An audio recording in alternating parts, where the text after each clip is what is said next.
Il ne s'agit pas d'emmerder le monde, il s'agit juste de se montrer, de montrer notre lutte, de montrer qu'il faut continuer et de faire valoir nos impôts. Voilà, merci pour votre attention.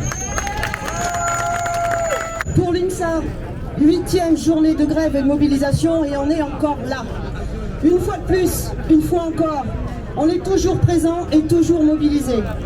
Et on est là pour dire la même chose, avec la même détermination, la même résolution que les fois précédentes.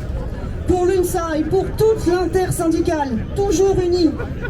Pour toutes et tous ici rassemblés, c'est toujours non.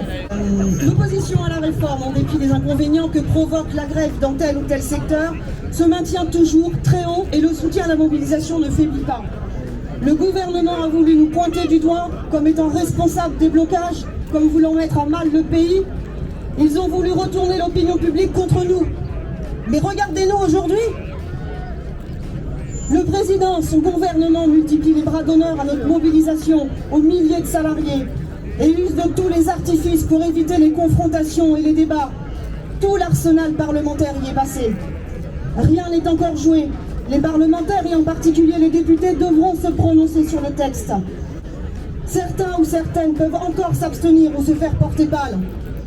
Et si trop inquiet sur le résultat du vote, le gouvernement déclenche le 49.3. C'est un véritable déni de démocratie auquel nous aurions à faire face. Sourd à la rue et réduisant à sa plus simple expression le droit des parlementaires à débattre, à s'affronter et à amender ce texte, le gouvernement prend un risque énorme. Celui de creuser encore plus le fossé entre le peuple et ceux qui nous gouvernent. Mais pour nous, si le projet de loi n'est pas rejeté à l'Assemblée nationale, cela ne peut pas s'arrêter demain soir. Il y aura d'autres rendez-vous, une mobilisation qui se poursuivra. D'ailleurs, les risques d'une censure par le Conseil constitutionnel existent. Et pendant ce laps de temps, la loi ne peut pas être promulguée. Avant que cette loi, si elle est adoptée, ne s'applique, nous aurons encore à nous mobiliser. Rien n'est écrit. La force de notre mobilisation d'aujourd'hui est une nouvelle démonstration de notre détermination. Alors ici à Tours, comme partout en France, à l'UNSA, comme dans toute l'intersyndicale, pour l'immense majorité des Français et la presque totalité des salariés, c'est ni un jour, ni un mois, ni un an de plus.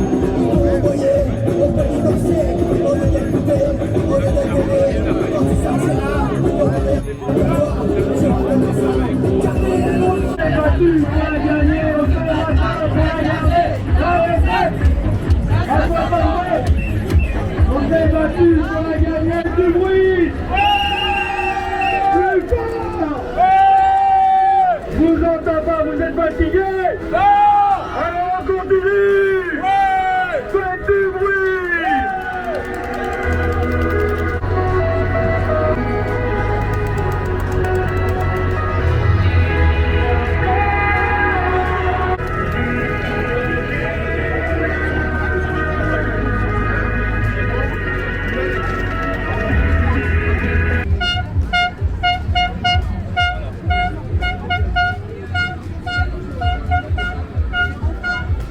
Alors, voilà, il y a une camarade qui me glisse dans le tuyau de l'oreille que la fac des tanneurs est bloquée.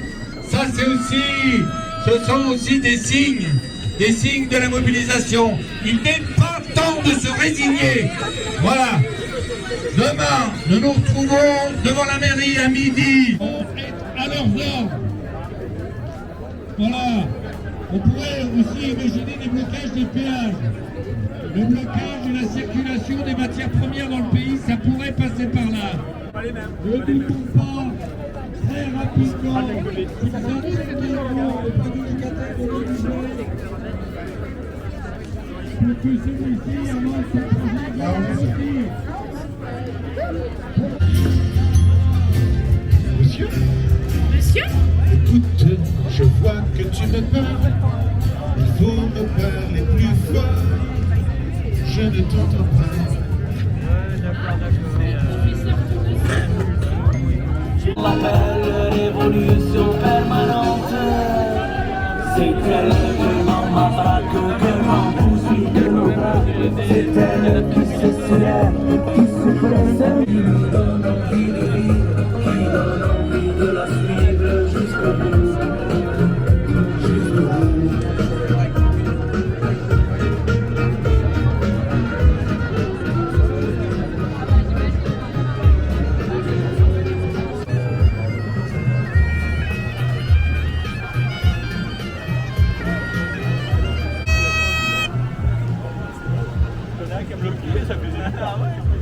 Fallait pas s'arrêter. C'est que j'ai un bourdon qui a bloqué.